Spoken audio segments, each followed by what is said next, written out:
Vamos começar a nossa aula de hoje, né, falando da nossa agenda, o que a gente vai abordar aqui, quais serão os conteúdos que nós vamos passar. A gente vai falar sobre o que é mídia digital, né, vamos falar sobre os fundamentos.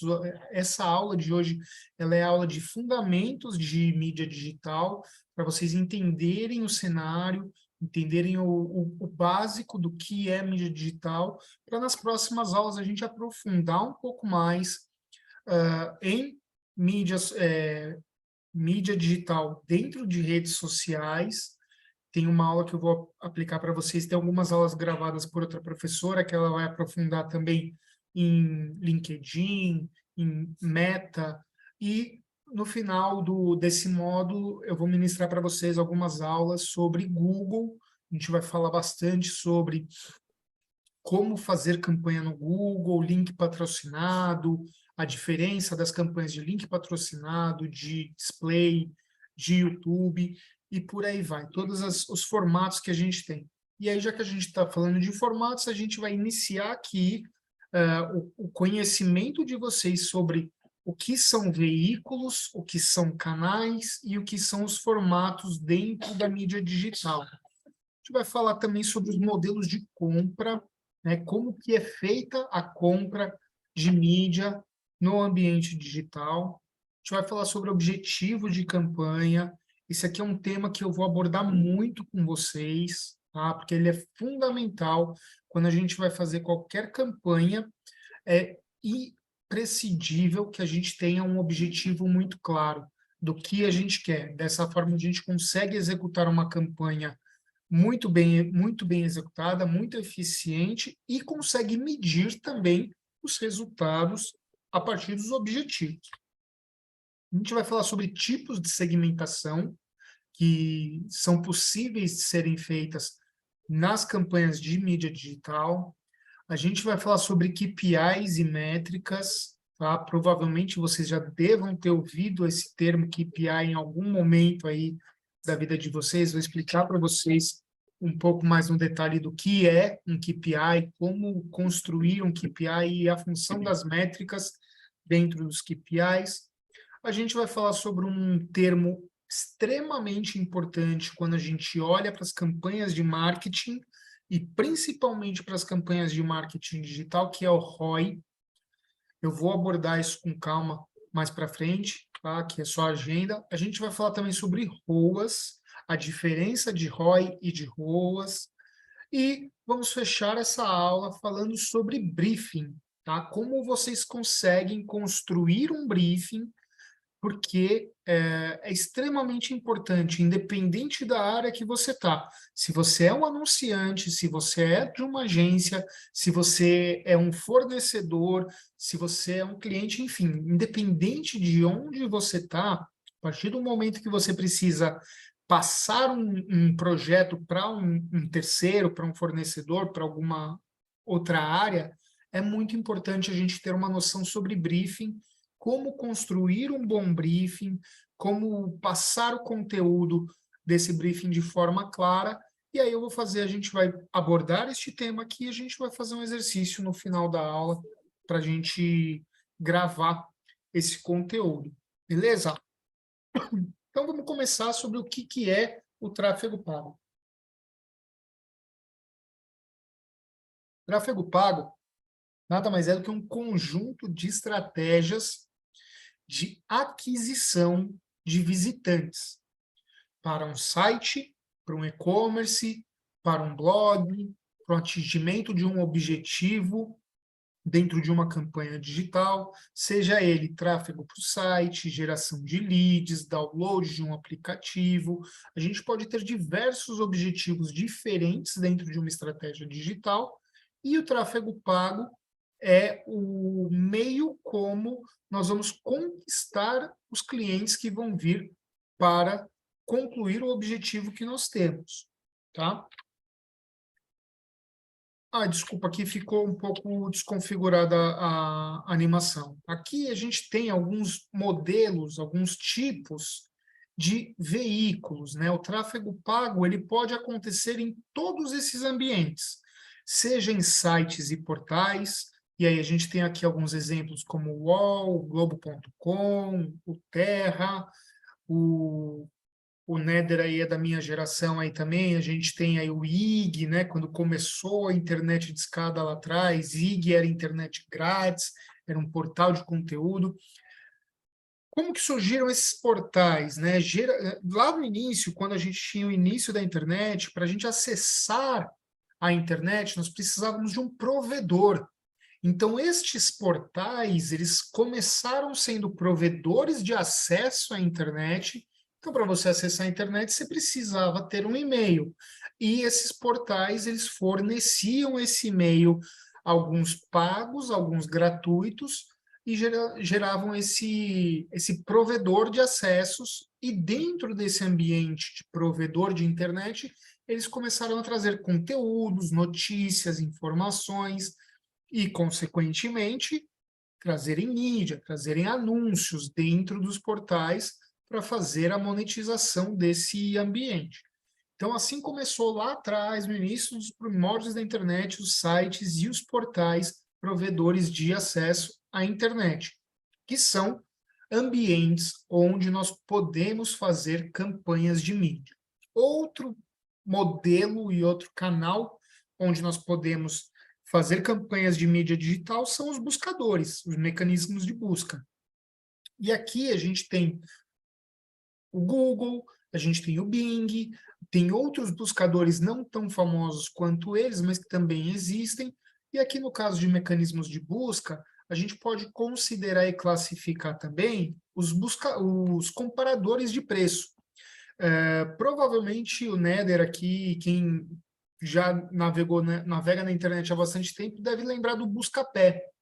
O Buscapé era um comparador de preço. O Zap, o Zoom, eram comparadores de preço que você, quando queria buscar um produto, você ia lá nesses sites, eles faziam a comparação de preço e apresentavam lá, eu quero comprar uma geladeira. Você ia lá, buscava. Mercado Livre também começou com esse modelo de comparador de preço, e hoje se tornou um marketplace, a gente já vai falar dele daqui a pouco. Mas você colocava lá, quero comprar uma geladeira, e eles apresentavam as lojas onde apresentavam o menor preço.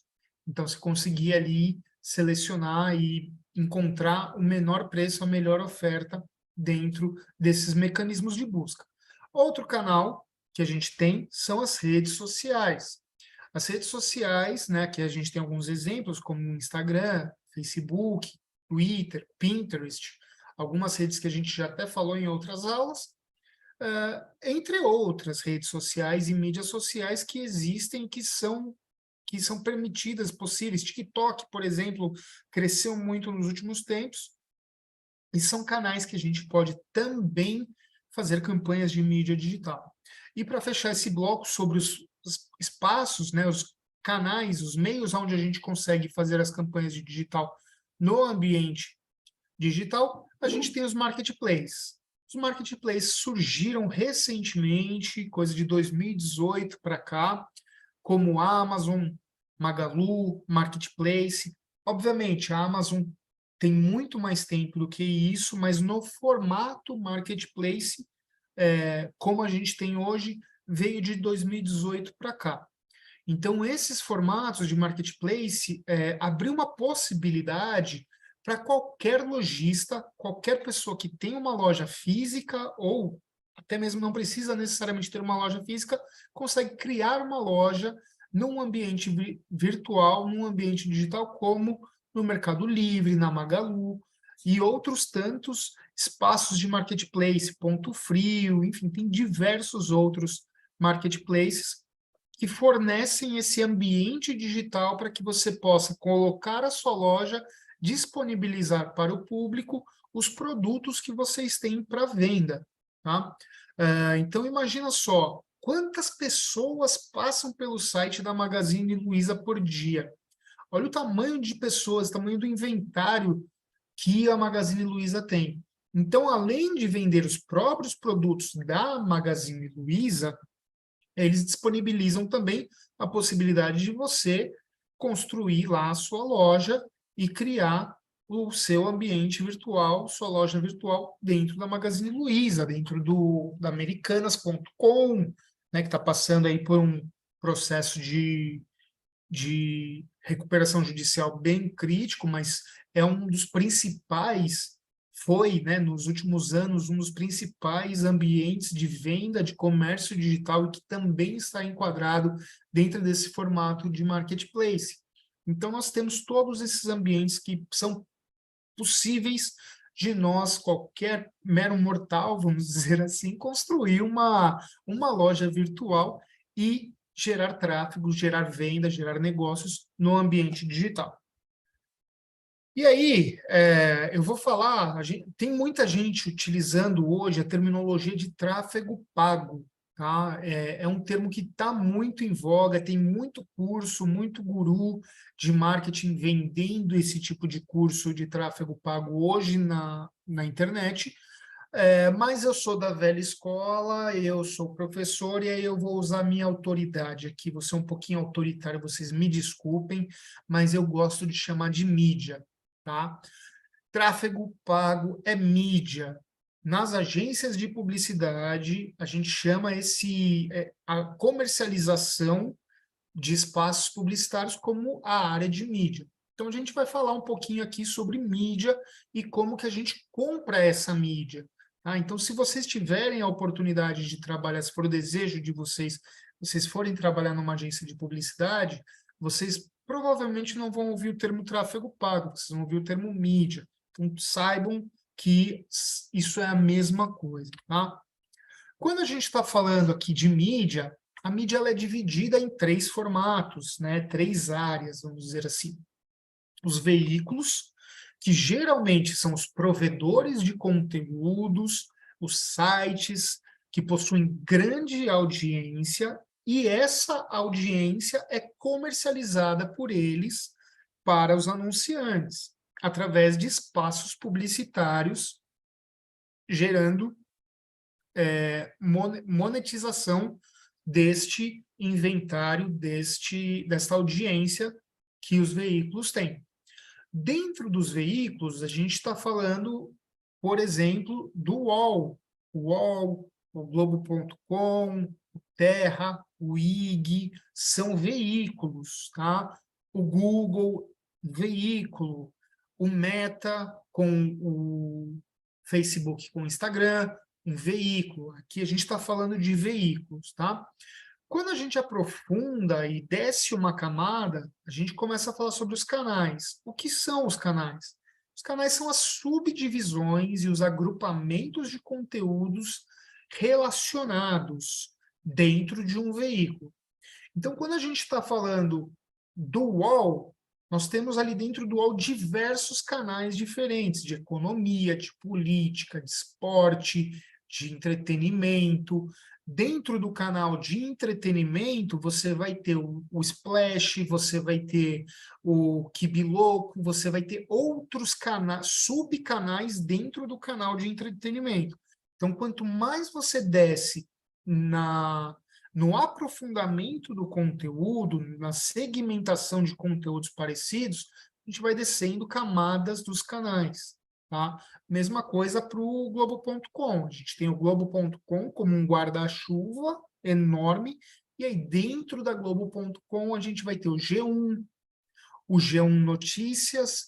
Dentro do G1 você vai ter a regionalização do G1, então você tem o G1 Campinas, você tem o G1 Nordeste, você tem o G1 São Paulo, você tem o G1 Ceará, e assim por diante, vai segmentando cada vez mais para que o conteúdo que esteja fornecido nesse portal seja cada vez mais aderente ao target que ele quer impactar. Dessa forma, eles conseguem segmentar os anúncios, as notícias, os conteúdos e os anúncios com mais qualidade, para que a gente consiga, nós como anunciantes ou como agência, consiga ser mais assertivo na segmentação e na entrega da comunicação que nós precisamos levar para os nossos consumidores.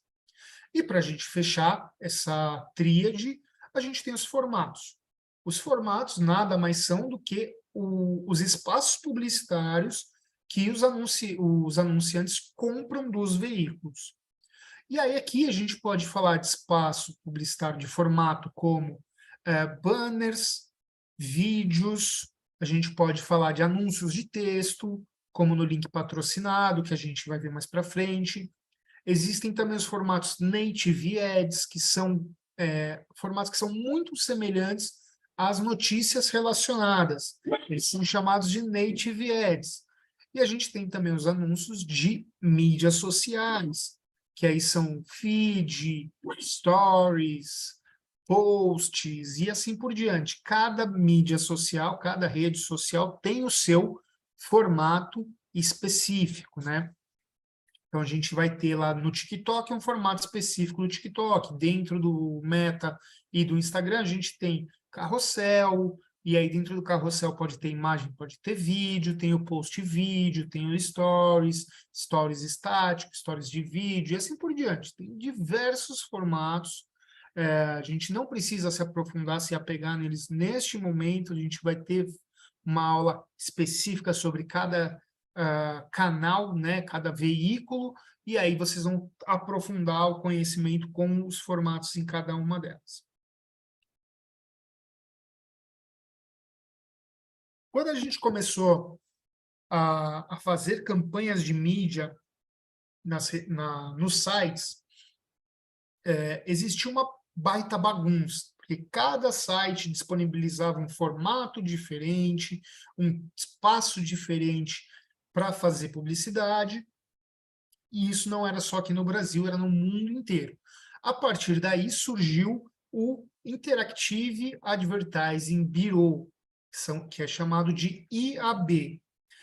Esse bureau, essa organização, ela veio para regulamentar e trazer uma organização sobre os formatos e a compra de mídia, a negociação de mídia entre os veículos, os anunciantes e as agências. Então, hoje nós temos formatos homologados pelo IAB que servem como padrão para todos os sites. Tá? Então, hoje, quando você vai criar um banner, você não pode criar um banner com o formato que você quiser, na diagonal, enfim, criado do zero. Existem formatos padrões.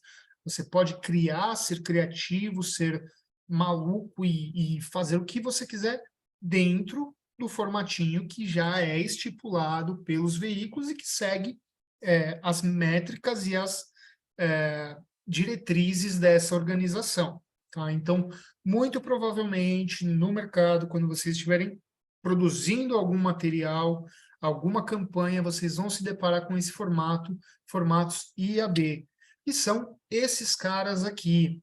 Tá? Esses formatos eles servem tanto para o ambiente digital desktop, quanto para mobile. Tá? Aqui são alguns exemplos, tem vários outros. Tá? Vou de novo trazer um exemplo aqui de quando a internet era tudo mato, né? Que a gente começava. Tinha os pop-ups, lembram dos pop-ups? Que você estava lá na home do UOL, pulava um pop-up na sua cara assim, e vinha aquela propaganda, e você ficava tentando fechar e não achava Nossa, onde nem me estava o fala. adesivo. Era uma delícia, não era, né? Putz, pra caramba. Então, eu fiz muito desses formatos, confesso que eu fiz muito desses formatos. Quando eu atendi, uma das agências que eu trabalhei, eu atendi a Mattel. E na Mattel a gente fazia propaganda no Clique Jogos. Não sei se alguém aqui chegou a jogar no Clique Jogos. Era um site dentro do UOL que tinha somente jogos e as crianças acessavam muito. E a gente fazia propaganda da Barbie, propaganda de Hot Wheels, com esses formatos pop-up e intervenção. Então, quando as crianças estavam lá, iam jogar um jogo de corrida, pulava na tela assim o Hot Wheels e vinha e destruía a tela, e vinha o carro, batia e saía um dinossauro. Era super legal fazer esses anúncios, fazer essas campanhas. E aí isso fugia desse padrão dos formatos IAB, mas eram formatos que o veículo, o UOL, permitia que nós fizéssemos, né? Hoje em dia já não tem tanto esse tipo de formato, né? O máximo que a gente tem aqui hoje em dia de quebra dessa formatação do layout da própria página, dos portais, é um formato que fica como se fosse atrás do conteúdo, e conforme você vai dando scroll na tela, um formato semelhante a esse 970 por 90 vai habilitando que você veja um conteúdo que está atrás do site, né? É um pouquinho mais chato, confesso. Eu, como publicitário, preferia antes, que a gente podia fazer coisas divertidas e quebrar o site, virar ele de ponta cabeça e assim por diante. Mas, Ô, enfim, aqui Marco, são... Vai lá, né? não, só fazer um comentário rapidinho aqui. Esse slide aí que você está na tela aí me fez lembrar que por alguns minutos assim me deu vontade de bater na cara de quem inventou isso daí, porque você imagina um banner no formato de 468 por 60, como que você vai trabalhar isso visualmente para ser veiculado em mobile? Sim, Cara, eu bato na cara de um nego desse. é impossível, é prático. E Fica muito ainda tem uma outra pequeno, questão velho. do peso, né?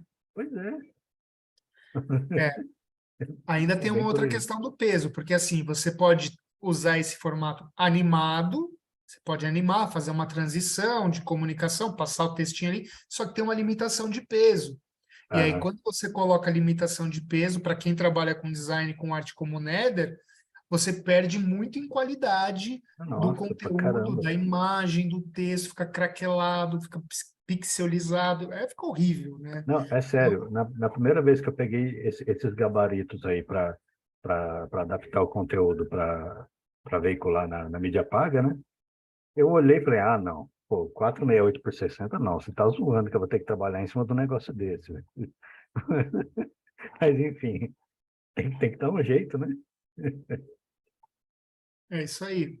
É, E, enfim, hoje a gente tem alguns formatos que são mais utilizados, né? Os mais utilizados são esse retângulo, que alguns chamam de arroba, que alguns chamam de square, que é o 300 por 250, o super banner 728 por 90, e esses dois formatinhos aqui verticais, 300 por 600 e o 160 por 600. São os formatos que são mais utilizados, no geral, na maioria dos portais.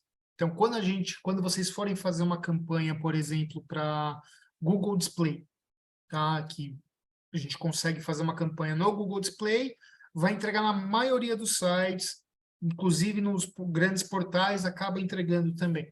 A gente consegue, com esses 4 formatos aqui, cobrir muito bem quase todos os sites, vai aparecer em quase todos os sites da rede do Google Display. Tá?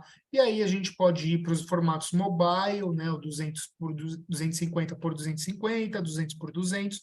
Acaba que hoje o Google e a maioria dos portais, dos servidores de publicidade, eles fazem uma rediagramação automática. Então, se você coloca um formato como 300 por 250, automaticamente ele já consegue rediagramar se tiver o formato 336 por 280.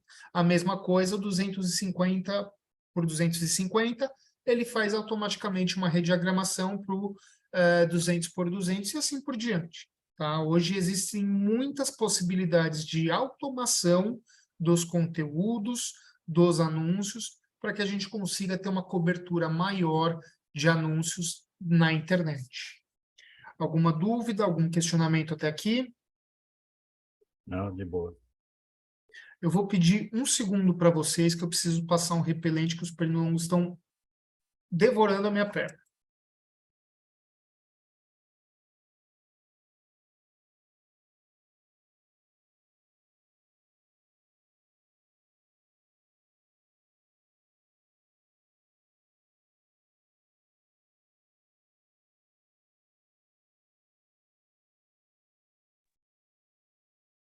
Vamos lá, vamos retomar. E aí, o próximo slide que a gente vai falar é sobre o modelo de compra, como que a gente compra publicidade na internet. Alguém tem alguma ideia de como funciona? Como que funciona a compra de mídia na internet? Você me pegou, hein?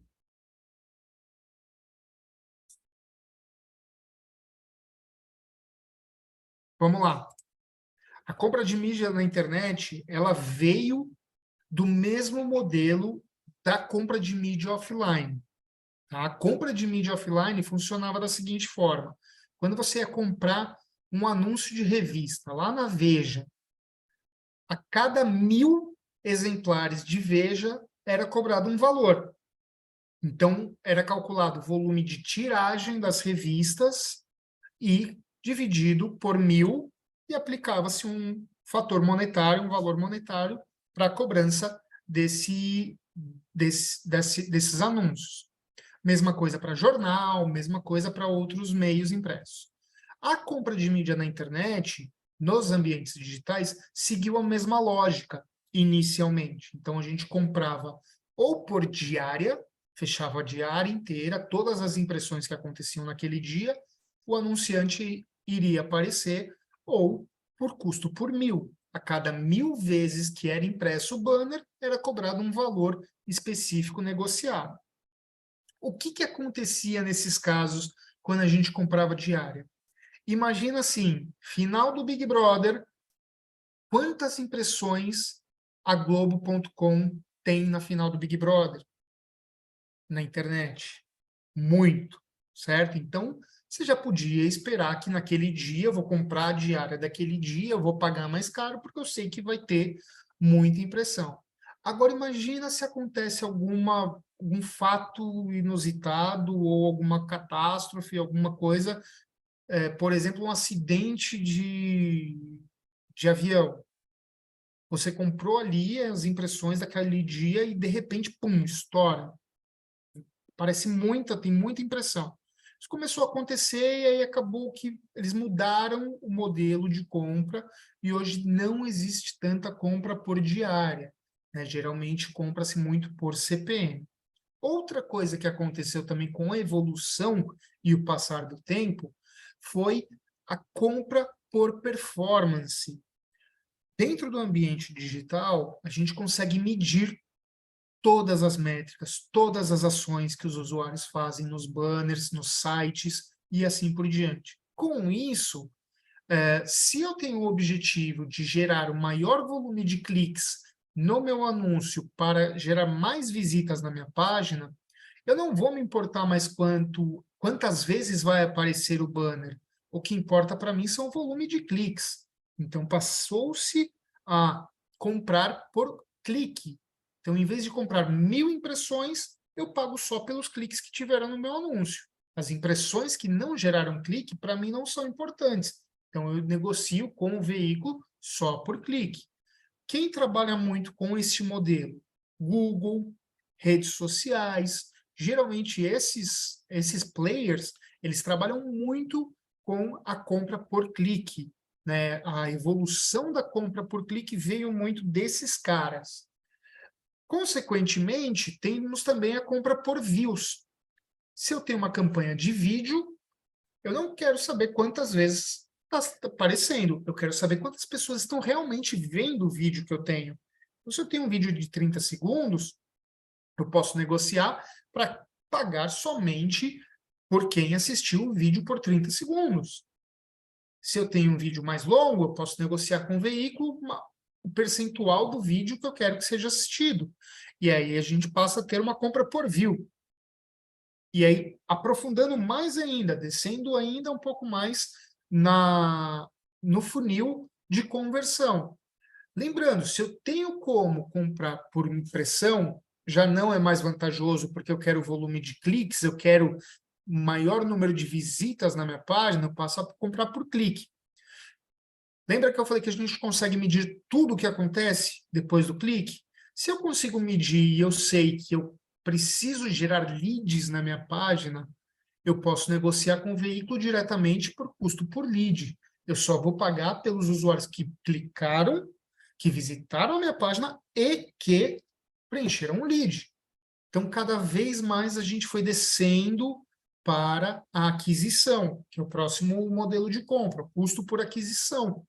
Então, quanto mais fundo no funil a gente vai, mais efetiva é a nossa compra, mais eficiente é a nossa compra. Consequentemente, mais caro é a nossa compra. Então, vamos supor aqui, o UOL, por exemplo. O UOL negocia o custo por 1.000 impressões na casa dos R$ 28, R$ 38, dependendo da área do site. Quando eu vou para um custo por clique, eu posso negociar com o UOL em torno de 50 centavos, R$ 1, R$ 1,50, dependendo da segmentação que eu tenho e quão específica é essa segmentação. Quando eu vou para um custo por lead, eu vou falar para o UOL, olha só, eu tenho um histórico aqui de custo por lead, que as pessoas que vêm da campanha do UOL geram um lead aqui e me custa, pelo investimento que eu tenho, me custa R$ 150. Eu estou disposto a pagar até R$ 200 pelo custo por lead. Aí eu deixo o UOL entregar aonde ele quiser, no site, na área que ele quiser, não importa mais, porque o que importa é a gente olhar para o lead, para o volume de leads que a gente vai gerar. Então, aí a gente começa a comprar de forma mais eficiente. Tá? Então, esses foram a evolução da compra, dos modelos de compra que a gente teve no ambiente digital. E aí, vamos falar um pouco agora sobre os KPIs, né? Quando a gente gera uma campanha, qual que é o resultado que a gente espera de uma campanha? A gente precisa saber o que a gente espera. Então, a partir do momento que a gente determina um objetivo, a gente tem um KPI. Ao definir um objetivo de campanha, a gente automaticamente define um KPI. O que é um KPI? KPI é uma abreviação de Key Performance Indicator. Traduzindo para o português, indicador-chave de desempenho, indicador-chave de performance. Tá? Os KPIs, eles estão naturalmente atrelados ao objetivo da campanha que a gente tem e as métricas, tá? Quando a gente fala de objetivos de campanha, a gente fala de alguns objetivos os mais tradicionais, os mais utilizados.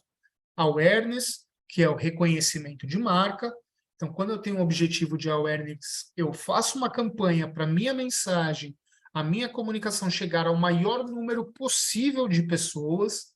Eu tenho o objetivo de tráfego, que eu quero levar o maior número de pessoas para a página do meu produto, do meu cliente. A gente tem também o objetivo de engajamento, que aí esse engajamento pode ser um engajamento com um vídeo, pode ser um engajamento com uma publicação, um engajamento nas mídias sociais, nas redes sociais. A gente tem também o objetivo de cadastro, que é a geração de leads, assinatura de newsletter e assim por diante. Eu estou falando de leads aqui, vocês sabem o que significa lead, né? Já tiveram essa aula? Sim. Beleza. E aí a gente tem também as conversões. A conversão ela pode ser a compra de um produto, pode ser um click to call, você clicar e fazer uma ligação para a loja, pode ser uma reserva de hotel, pode ser uma reserva de restaurante, assim por diante. Qualquer objetivo pode ser uma conversão, a partir do momento que você consiga traquear, configurar um evento para atribuir um resultado a essa conversão. E quando a gente tem um objetivo, a gente automaticamente precisa pensar com quem você quer falar. Com quem que eu quero falar quando eu faço uma campanha? Quem que é o público que eu quero levar a minha comunicação? Um dos principais benefícios que a gente tem nas mídias sociais é a possibilidade de levar a mensagem certa, no momento certo, para a pessoa certa. Como que a gente faz isso? Construindo clusters, construindo segmentações que podem ser diversas. Tá? Tem um bichinho voando aqui, quase que ele entrou na câmera. A gente vai falar agora um pouco sobre as principais segmentações possíveis de serem feitas nos ambientes digitais, nas campanhas digitais. Quando a gente está falando de uma campanha digital, a gente pode fazer uma segmentação demográfica. O que é isso? Posso falar com homens e mulheres, só com homens, só com mulheres. Posso fazer um corte de idade, posso fazer um corte de regionalidade, aonde essa pessoa está fisicamente.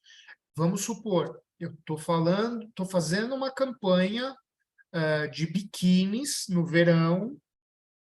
Vou ser um pouco mais específico. Estou fazendo uma campanha de biquínis em abril a junho. Abril a junho, a gente está falando aqui de outono, já quase inverno. Faz sentido a gente fazer uma campanha de biquínis próximo do inverno no Rio Grande do Sul, que vai estar frio pra caramba?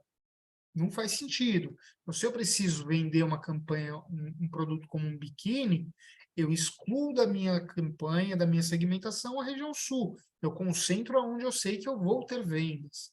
Tá? Vou dar um outro exemplo. Estou fazendo uma campanha para um anunciante que é uma construtora que fica em Fortaleza, no Ceará. Os empreendimentos deles são somente em Fortaleza. Então, eu vou fazer a minha campanha segmentada especificamente para Fortaleza. Não faz sentido eu anunciar no Brasil inteiro. E assim por diante. E aí, quando eu estou falando de biquíni, mais uma vez, eu vou falar de biquíni para homens só se eu tiver uma comunicação do tipo, compre para sua namorada, para sua esposa e por aí vai. Ou, e assim por diante. Né? Então, a gente faz a segmentação demográfica pensando na comunicação que eu tenho, no objetivo de campanha que eu tenho. A gente pode trabalhar também com segmentação a partir de afinidades e interesses. Então, eu consigo construir uma segmentação com pessoas que têm interesse em esportes. Eu consigo ser mais específico ainda, pessoa que tem interesse em esporte e que tem interesse em golfe. Preciso vender tacos de golfe. Aonde eu vou anunciar tacos de golfe na televisão?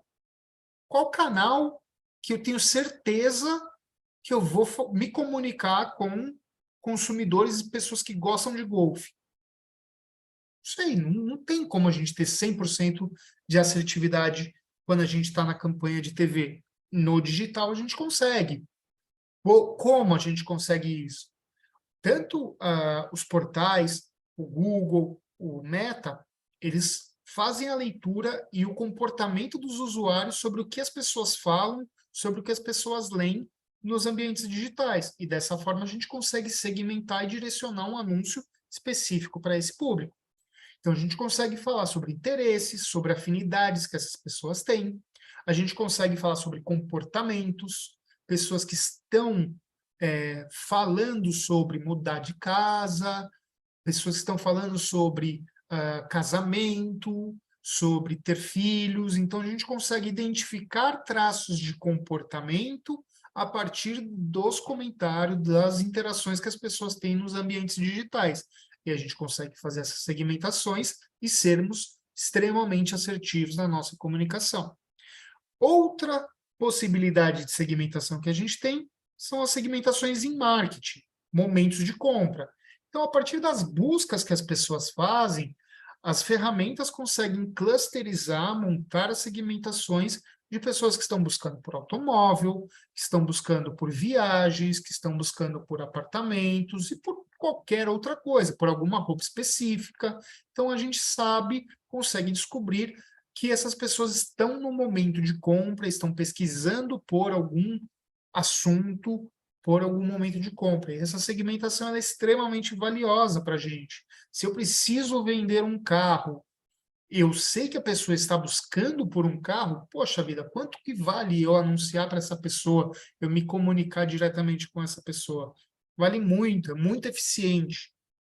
A gente pode também trabalhar com públicos personalizados. Quando a gente está falando de públicos personalizados, a gente está falando de pessoas que nós, anunciantes, nós, agências, já conhecemos. Então, vamos dar um exemplo. Se eu tenho um salão de cabeleireiros e eu tenho uma lista de clientes do meu salão de cabeleireiros, onde eu tenho e-mail, telefone, nome dessas pessoas. Eu consigo publicar essa lista, tanto no Google quanto no Meta, e identificar essas pessoas no ambiente digital e criar uma segmentação a partir dessas pessoas. Então, eu sei que eles já são meus clientes e eu posso fazer um anúncio diretamente para esses clientes. Assim, eu estou dando um exemplo de um salão de cabeleireiro, mas imagina o iFood, por exemplo. Quantas pessoas existem na base do iFood? Quantos clientes o iFood tem com o aplicativo baixado? Eles podem utilizar essa segmentação como um público personalizado para fazer uma campanha específica para o iFood, entre outros exemplos, tá, pessoal? E aí a gente tem também, ainda dentro de públicos personalizados, a gente tem o remarketing e o retargeting. O remarketing nada mais é do que uma pessoa que já passou pelo meu ambiente, que eu já sei que ela fez uma compra, ou ela está muito próxima de fazer uma compra, e eu faço uma comunicação contínua com essa pessoa. Poxa, você abandonou o carrinho aqui, você colocou o produto lá, você comprou, estava quase fechando a compra da sua camiseta, volta aqui que eu te dou um desconto, a gente volta e fecha esse negócio. A mesma coisa o retargeting. O retargeting a gente faz uma comunicação contínua com o usuário. Então, eu faço uma primeira comunicação falando, olha só, a Chevrolet lançou o Onix 1.6. No próximo anúncio, eu vou fazer um retargeting com esse cara, que eu sei que ele já viu o meu anúncio, e eu falo, esse Onix 1.6, ele tem uma central multimídia OnStar.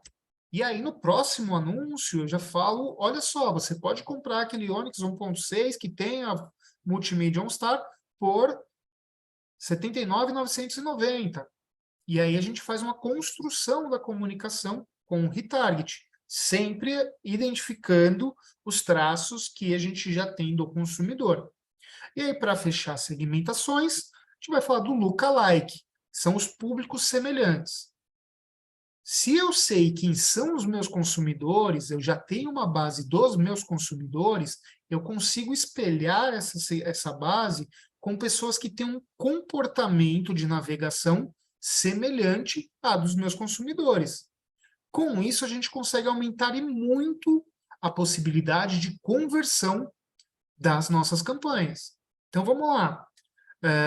Eu estou vendo aqui que o Rodrigo tem uma barba baixinha, ralinha ali, e o Néder e eu, nós temos uma barba compridona. Pô, faz mais sentido eu anunciar um shampoo para barba para todo mundo que está aqui nessa sala? Faz mais sentido eu anunciar para o Marco, porque eu sei que ele é um consumidor de shampoo de barba? Ou eu posso anunciar para o Marco e para o Néder. Eu não sei se o Néder ele é consumidor, mas, poxa, eu estou vendo que ele tem uma barba parecida com a do Marco. Vou anunciar para ele também. A chance do Néder comprar é grande. Entenderam o conceito? Público semelhante é isso. A gente pega pessoas que têm um perfil semelhante a dos nossos consumidores para anunciar produtos e serviços que são semelhantes e que têm maior propensão dos nossos consumidores comprarem. Tudo bem até aqui, pessoal? Alguma dúvida? Aqui tem essa brincadeirinha, pessoal. Magic dá, né? Vamos fazer essa mágica. Vamos fazer essa mágica porque é possível. Sempre que a gente tem as campanhas digitais, sempre que a gente tem campanha digital, é possível medir todos os resultados, tá? Todos. Como que a gente faz isso? Mais para frente, no próximo módulo, a gente vai falar sobre Analytics. Dentro da aula de Analytics, eu vou falar para vocês sobre URLs parametrizadas, mas eu já vou dar um spoiler aqui para vocês. Quando a gente coloca uma campanha, a gente põe o endereço da URL e a gente coloca tags, né? Como se fosse a tagzinha da mala, quando a gente coloca na nossa mala de viagem lá, você põe, ó, essa mala aqui é do Marco Antônio. E aí você despacha, quando ela chegar lá na esteira, no carrinho, ou tirar do ônibus lá do busão de viagem, você precisa saber qual que é a sua mala. E se tiver uma mala igual, como que você vai identificar? Então, a gente coloca tags.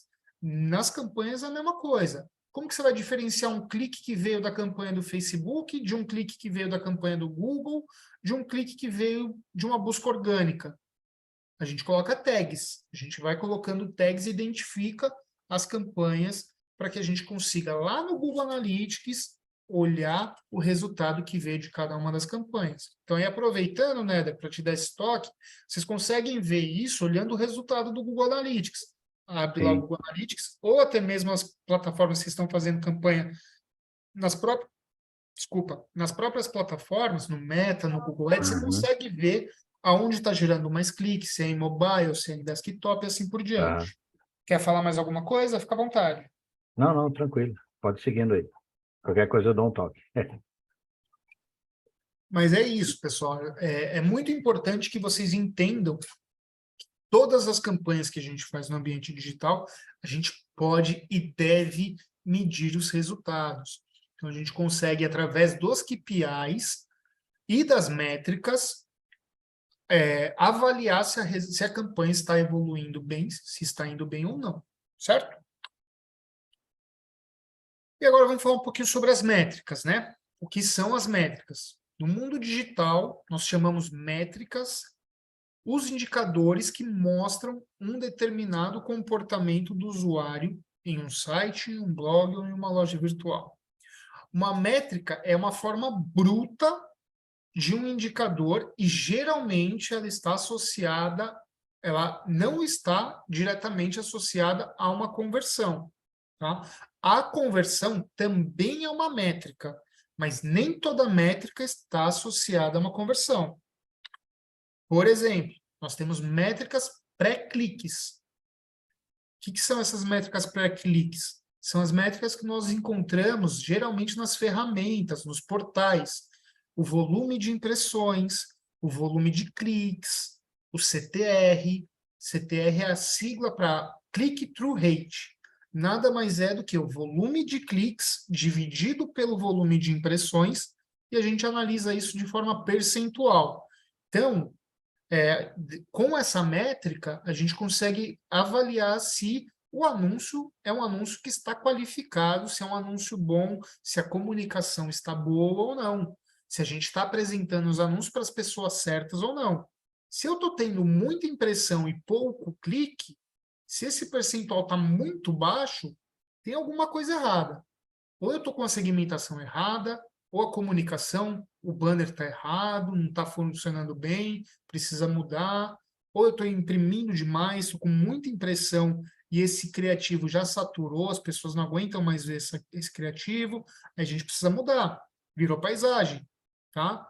Outras métricas são CPC, custo por clique, investimento, todas essas métricas, elas independem do clique acontecer para que a gente consiga avaliar. E aí nós temos métricas pós-clique. Essas métricas pós-clique, geralmente a gente consegue através das ferramentas de analytics. Tá? A principal delas é a mais utilizada, o Google Analytics. Lá a gente vai conseguir identificar volume de visitas, visitantes únicos, taxa de rejeição, tempo de permanência na página. O que é a taxa de rejeição? Se a pessoa clica no anúncio, carrega a página, ela não interage com o site, ela abandona o site, essa é a taxa de rejeição. Quer dizer que o site que você está direcionando, a página que você está direcionando o seu anúncio, talvez não está tão adequada para o que as pessoas estão buscando, tá? E aí nós temos métricas de conversão, que são volume de conversões, custo por aquisição, volume de leads, o custo por lead, e assim por diante. E aí vamos falar sobre o KPI, né? A gente falou um pouquinho ali atrás sobre o que é o KPI, Key Performance Indicator, ou indicador-chave de performance, e agora a gente vai falar como que a gente constrói esse KPI. Como a gente falou, o KPI é um indicador criado a partir das métricas, que tenta explicar de forma matemática o atingimento de um determinado objetivo de campanha que a gente definiu lá no início. Quando a gente vai construir uma campanha, a gente define um objetivo. Eu quero que essa campanha gere um volume maior de cliques, de visitas na minha página. Beleza, eu tenho um objetivo, eu quero gerar visitas na página. Então, eu posso transformar isso num KPI como aumentar em 15% o volume de visitas na minha página. Eu atrelo ao meu objetivo um indicador que vai determinar o sucesso ou não. certo? Imagina só, eu sou cliente, eu chego para você e falo, pessoal, eu quero que vocês façam uma campanha para o meu e-commerce e eu quero que vocês gerem mais visitas para o meu e-commerce. Tá bom. Tá aqui, ó, R$ 10.000 para vocês fazerem a campanha. Quanto que é bom? Quanto crescimento é bom? Se eu aumentar uma visita a mais já está suficiente, já é bom? Então sempre tem que atrelar de alguma forma, geralmente de forma matemática, um indicador que vai traçar o objetivo. Aí a gente tem um KPI. Outro exemplo, a gente precisa crescer o volume de vendas de um determinado produto no site. Então, quanto que eu preciso aumentar? Eu preciso crescer o volume de vendas de toda o meu e-commerce? Ou eu estou com um estoque muito cheio e eu quero desovar esse estoque um determinado produto? Aí a gente já consegue tornar isso um KPI. E aí a gente vai utilizar as métricas que a gente viu anteriormente para avaliar se o meu indicador de performance está funcionando ou não. Estou chegando no indicador que eu preciso ou não. Ficou claro até aqui, pessoal? Sim, sim. Ô, Marco, só tira uma dúvida para mim.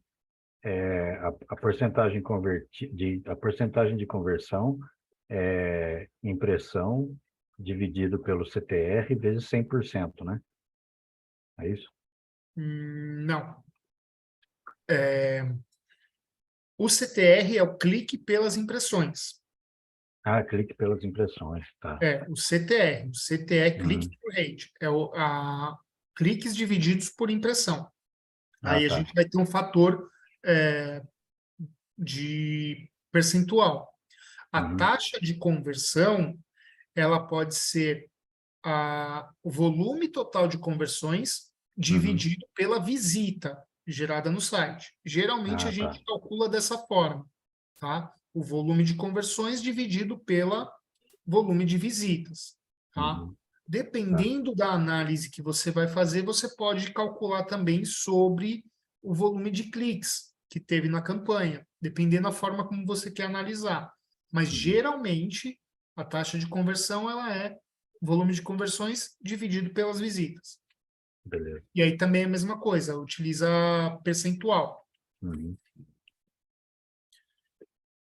Beleza até aqui?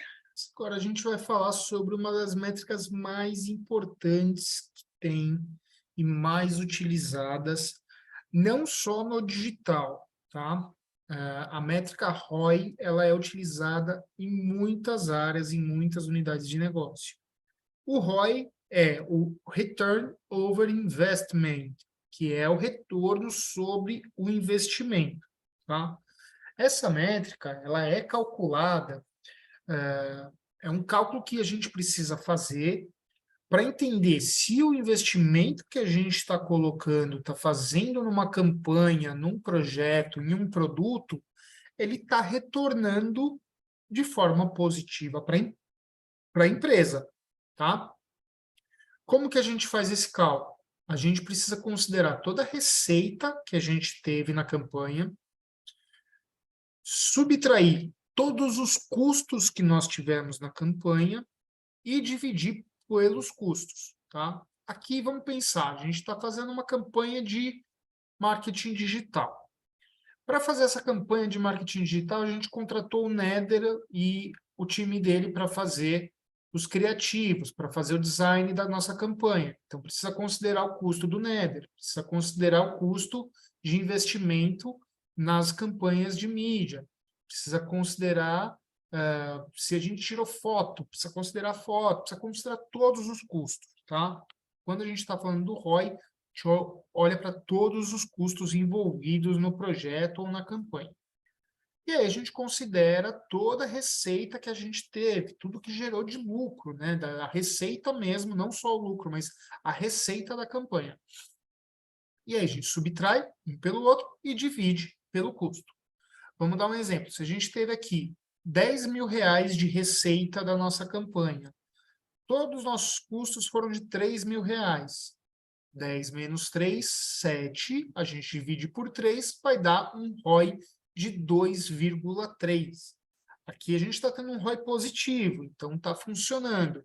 Agora, imagina aqui que a nossa receita foi de R$ 2.000. 2 menos 3 menos 1, dividido por 3, ROI está negativo, né? Ou se a gente teve, por exemplo, um ROI 6 aqui. Se a gente teve um ROI 6, 6 menos 3, 3, dividido por 3, 1. A gente não está tendo nenhum real de retorno para cada investimento que a gente está fazendo, para cada R$ 1 de investimento que a gente está fazendo. Então, essa métrica, ela é uma métrica muito importante e muito utilizada em todas as áreas de marketing, tá? A gente consegue calcular esse ROI por campanha de trade, a gente consegue calcular esse ROI por tantas outras campanhas além do digital, tá? E o ROAS, né? O ROAS é o Return Over Advertising Spending. O que é isso, né? O mesmo conceito, só que neste caso a gente está falando especificamente do investimento em propaganda, tá? Então aqui a gente não considera todo o custo que a gente teve. A gente vai olhar só para o investimento em propaganda. Então, se a gente vai fazer um cálculo, por exemplo, do de quanto a gente investiu no Google. A gente vai calcular o ROAS. Pega todo o investimento que a gente teve no Google e calcula o ROAS do Google, calcula o ROAS do Facebook, do Globo.com e assim por diante. A fórmula do ROAS, ela é a receita atribuída àquele anúncio, então a gente precisa conseguir identificar o resultado que nós tivemos sobre aqueles anúncios dividido pelo custo do anúncio vezes 1.000. Usando um exemplo aqui, a gente teve R$ 3.000 de receita dentro da nossa campanha. A gente investiu R$ 1.000 na campanha. Vezes 1.000, a gente vai ter um ROAS de 300% nessa campanha. Ficou claro aqui, pessoal? Diferença entre ROI e ROAS? São dois conceitos muito importantes que vocês precisam saber e vocês podem aplicar nas campanhas, nos clientes de vocês, aonde vocês estiverem atuando, tá? São coisas bem importantes para saber. Então, Marco, desculpa. Quer dizer, então, que o ROI ele não se limita só ao investimento feito na mídia digital, na mídia paga, no ambiente digital. É Exatamente. tudo, é mão de obra, tudo. Sim, todos os custos Ah, que tá, estão envolvidos, tá? tá. Uhum. O que é possível fazer? Vamos exercitar aqui um pouco mais. O que a gente pode considerar? Calcular um ROI da nossa operação digital e um ROI da operação offline, pensando que são custos diferentes, tá? Se você Tá. trabalhar com custos diferentes, funciona, você consegue diferenciar, tá? Ah, Obviamente, você vai precisar ter a diferença da receita do ambiente digital e da receita do ambiente offline, tá? Aí você consegue separar. Vou dar um exemplo, tá? Magazine Luiza. Magazine Luiza tem toda a operação digital, que tem um custo para fazer a operação da Magazine Luiza digital, e tem uma receita que ela é separada da loja física. Então, eles conseguem fazer essa separação do ROI dos dois ambientes, tá? Agora, uhum. se é tudo dentro de um bolo só, aí você tem que considerar tudo, tanto online, quanto digital, quanto offline. Entendi. Boa? Beleza. E aí, assim, o ROAS diferente, no caso, para calcular o ROAS, você precisa ter muita atribuição. Tem que ter uma atribuição muito clara, porque aí você precisa saber a receita especificamente de um veículo ou de um anúncio. Tá? A gente consegue calcular o Ah, ROAS tá. Por até no nível veículo. do anúncio, Por veículo. por veículo. Tá? Ah, tá. Aqui a gente vai ou calcular o ROAS total da campanha ou Uhum. de um anúncio específico, de um veículo específico. Então Quanto você pode mais calcular das duas formas. Sim, quanto mais granular você conseguir chegar, mais assertivo vai ser o seu ROAS, mais Uhum. eficiente vai ser a sua análise, tá? Legal, beleza. Se a gente consegue atribuir a venda a um anúncio específico, vou dar um exemplo. A gente está fazendo uma campanha de Facebook. Uhum. Lá no Facebook eu tenho um anúncio é, de. Vamos pensar que a gente tem um e-commerce aqui. Vamos, de novo, exemplo lá para nós, barbudos. Tenho lá o shampoo para barba, tenho o óleo para barba, tenho o pente e tenho o shampoo para cabelo. Você consegue separar o ROAS, separar a receita de cada um desses Ah, por produtos produto. deste anúncio que você fez para o produto A, B, C e D? Hum, Se você conseguir separar isso de forma clara, você consegue calcular o ROAS específico para cada anúncio que vai direcionar para cada produto. Eu não consigo separar, tá tudo dentro da mesma operação, tá tudo dentro da mesma cesta. Então, vamos olhar para o mais próximo que a gente tem, vai ser o veículo. Ah, consigo separar o que veio e gerou venda do Google, do Facebook e da minha campanha de link patrocinado. Então, beleza. Aí eu consigo calcular o ROAS de cada um desses.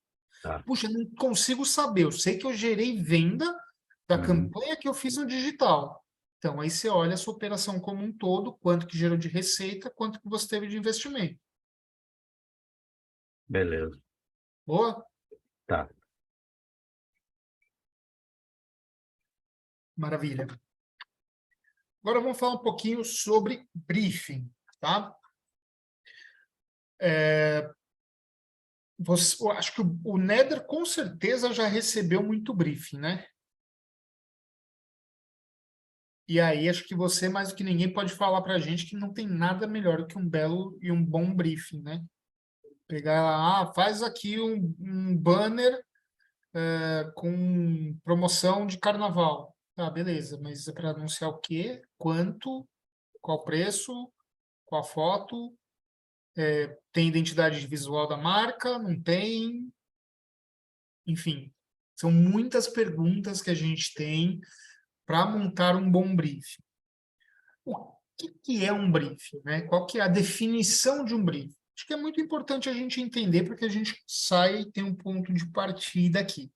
Quando a gente está falando de um briefing, o briefing ele tem como objetivo coletar a maior quantidade de dados relevantes possível a fim de facilitar o desenvolvimento de um projeto.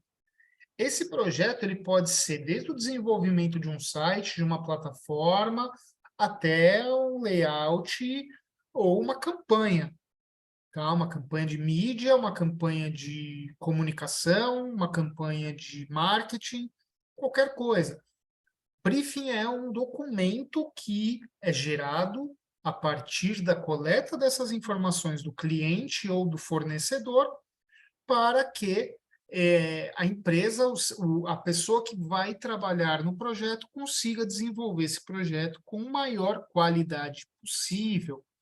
Dentro de um briefing, a gente costuma trazer informações de mercado, costuma trazer informações do produto ou do serviço que está sendo anunciado, costuma trazer informações do anunciante, dos concorrentes, cenário econômico, enfim, tem diversas possibilidades da gente trazer, e quanto mais rico for o briefing, melhor vai ser o projeto. O que um bom briefing precisa ter? Precisa ter um objetivo do cliente, né? Você vai construir uma campanha, você vai fazer um layout, você vai desenvolver um projeto sem saber qual que é o objetivo, você não sabe para onde ir, né? Vamos lá. A gente monta aqui uma viagem. Poxa, vamos para a praia. Beleza. Como que a gente vai para a praia? Vai de carro, vai de ônibus, vai de helicóptero? Precisamos definir qual que é o objetivo, é ir para a praia. Beleza. Eu sei que eu quero ir para a praia. Como que eu vou para a praia? Então aí a gente começa a trazer mais informações qualificando o nosso objetivo para que a gente consiga chegar no objetivo final. Um bom briefing ele tem que ter uma descrição do público com quem você quer se comunicar, né? Acabei de falar, vamos fazer uma campanha de carnaval. Beleza, mas eu vou me comunicar com quem? Eu vou falar só de carnaval? Vou falar com homem? Vou falar com mulher? Vou falar com criança? Aí coloca lá Globeleza com a bunda de fora para fazer um anúncio de criança no carnaval? Pô, não tem aderência. Não é bem isso. Então é muito importante a gente ter ali a descrição do público-alvo, de quem que eu quero impactar. Outra informação extremamente importante, investimento. Quanto que a gente tem de investimento? Para uma campanha de marketing, para uma campanha de mídia digital, a gente precisa saber quanto que a gente vai investir para até determinar até onde eu posso ir, o que que eu posso fazer, quais veículos eu posso contemplar no meu plano. Tem tudo isso envolvido, e o investimento é parte fundamental para definir uma estratégia de marketing, uma estratégia de mídia digital. Budget, exatamente. Muitas vezes a gente vai ouvir esse termo budget, né? Os publicitários adoram colocar uns termos gringos, né, na conversa, né? Arrogância dos publicitários. Desculpem. Arrogância. Sou publicitário e uso muito termo gringo. Fazer o quê? É a nossa realidade. A gente tem os prazos também. Outra coisa importantíssima, definir os prazos, né? Estava até brincando com a minha esposa, acho que foi ontem ou anteontem, a gente viu um anúncio na TV de carnaval, essa semana.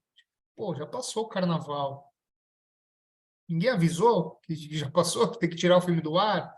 Então a gente tem que saber os prazos, até quando vai a campanha, quando que a gente precisa entregar, quando precisa começar, quando vai acabar.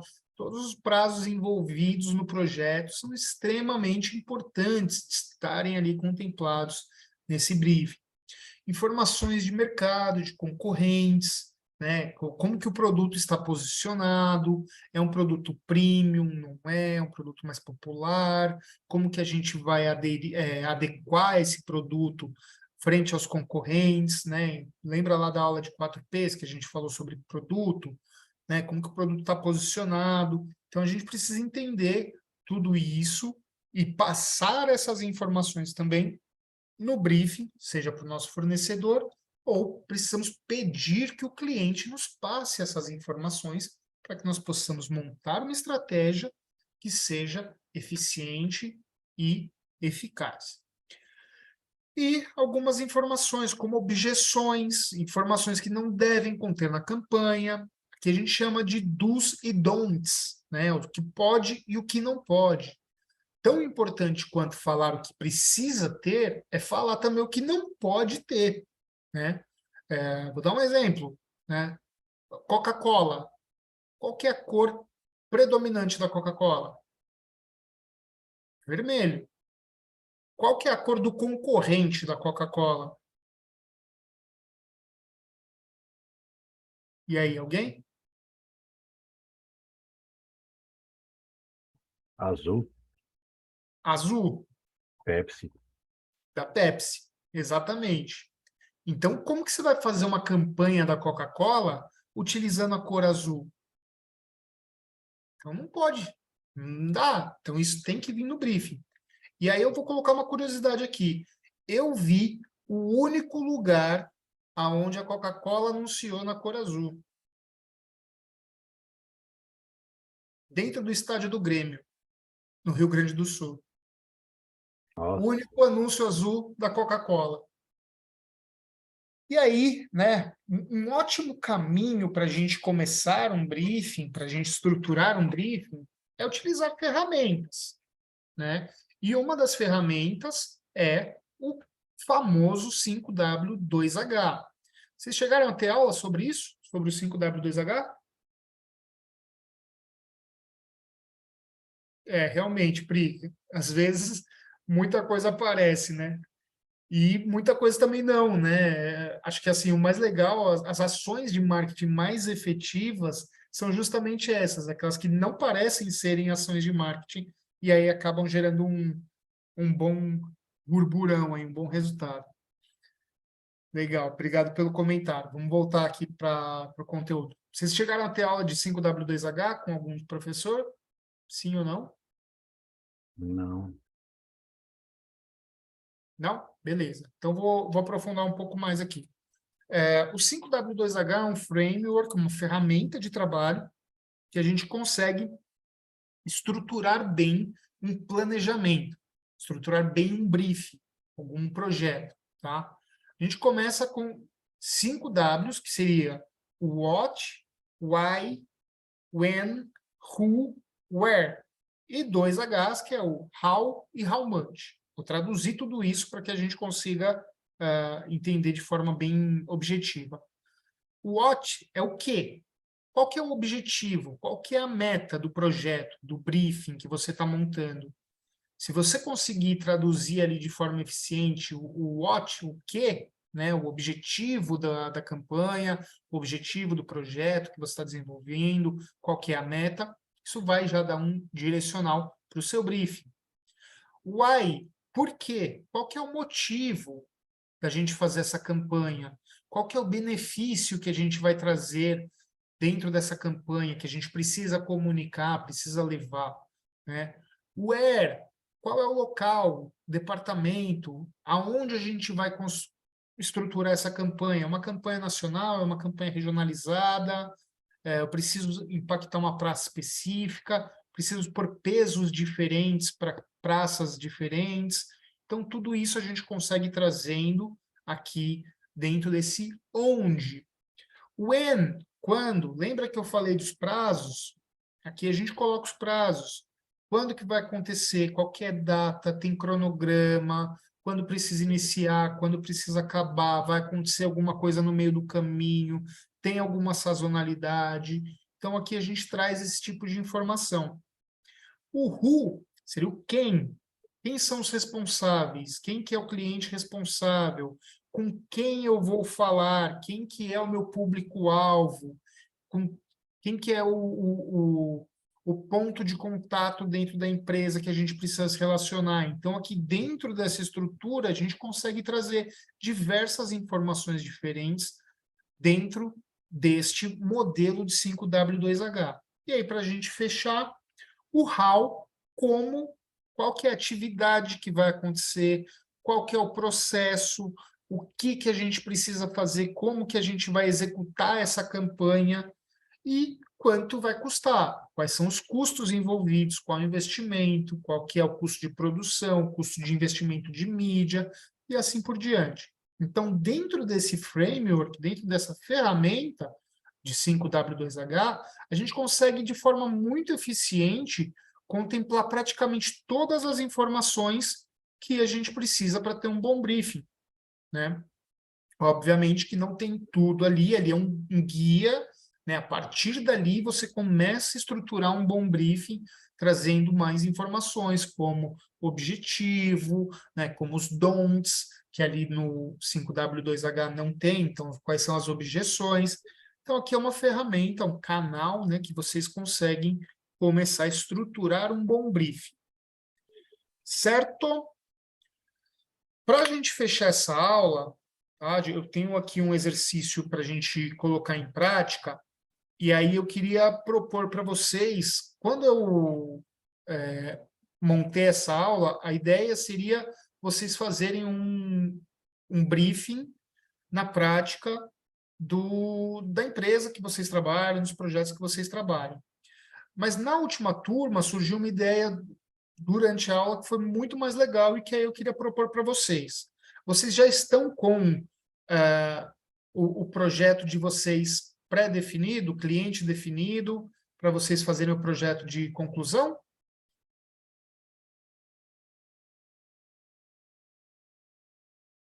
A gente está caminhando ainda, falta umas duas entregas, né, Priscila? 2 semanas praticamente. Tem mais uma tarefa e a entrega final. Boa. Mas já tem a instituição definida, né? Tem. Boa. Então, aí a sugestão que eu queria propor para vocês é, até para a gente agilizar por 10 minutinhos, que a gente tem para finalizar, vocês Uhum. montarem juntos aqui. Eu vou deixar o meu microfone desligado Aí vocês montam juntos esse briefing, pensando nesse modelo, nesse framework de 5W2H, um briefing da campanha que vocês precisam fazer para esse projeto. Pode ser? Aí vocês fiquem à Beleza. vontade aqui para debater como que vocês vão estruturar esse briefing, pensando nesse formato, né? Então, o que vai ser a campanha? Por que vocês vão montar essa campanha? Com quem que vocês vão falar nessa campanha? Aonde essa campanha vai ser veiculada? Quando ela vai ser veiculada? Como ela vai ser veiculada? E quanto ela vai custar? E, obviamente, o principal lá em cima, primeiro de tudo, o objetivo. Beleza? Beleza. Show de bola. 10 minutinhos, fiquem à vontade aí para discutir aí entre vocês, tá? Abrirem as câmeras, os microfones e montarem esse trabalhinho para a gente concluir a aula, pessoal. Bom, vamos lá. Aqui vocês colocaram Business News. Business News é É a plataforma, é o app. o app que vocês vão fazer a campanha, certo? Que a gente tá trabalhando em cima dele. Tá. Por que falta de presença nas redes sociais? Uhum. O que criativos para feeds, stories, display, informando o que foi criado no app, para que serve. Beleza? Onde entendi aqui que tem o Twitter, né? Twitter, Instagram, YouTube, LinkedIn, TikTok. Tá. Como benchmark dos concorrentes para identificar as ações que dão certo e oportunidades para inovar com outras. Tá. Aí faltou os dois Hs, né? O quando e o quanto. O único ponto aqui, pessoal, e foi o mesmo entendimento de vocês, foi o mesmo entendimento da outra turma, tá? Então, não sei se eu acabei me explicando direito. No quem, quando a gente está falando de quem, lembrando que a gente está falando de um briefing, É a o gente precisa público-alvo. falar exatamente, é o público-alvo, com quem a gente precisa se comunicar, tá? Tá. Foi o mesmo detalhe da outra turma, tá? Então, eu vou tomar mais cuidado na próxima aula quando for explicar melhor esse ponto, tá? Porque aqui é com quem a gente precisa se comunicar, tá? Aí aqui a gente poderia colocar também, por exemplo, a Business News com o público-alvo, tal, explicar quem que é o público-alvo. Poderíamos abrir aqui outras linhas para falar quem são os responsáveis, né? Quem vai ser responsável pelo quê.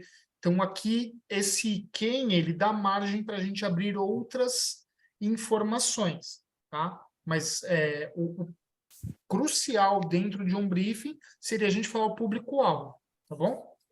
Beleza. É isso. Aí, assim, o quanto, né? Acho que não sei se vocês já têm definido, e o quando, acho que o quando seria importante vocês pensarem aí, né, e colocar na listinha de vocês já para deixar um pouco estruturado o briefing que vocês vão montar mais para frente. A gente estava até discutindo sobre o quanto, né? Que a Carol ela deu uma sugestão aí de R$ 1.000 para dividir nas redes sociais, né? Aí eu falei assim para ela, não, vamos ser um pouquinho mais generoso, vamos falar para esse povo aí injetar 10K, porque afinal de contas eles não têm nenhuma presença nas redes sociais, então não gastaram dinheiro ainda. Estão com o escorpião no bolso, sabe? Pois Então, é. né? Então dinheiro tem. Boa. Legal, pessoal.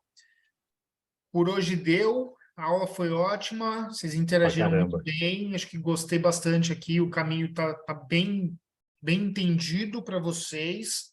Acho que agora é só afinar e mandar bala aí para vocês fazerem boas campanhas, tá?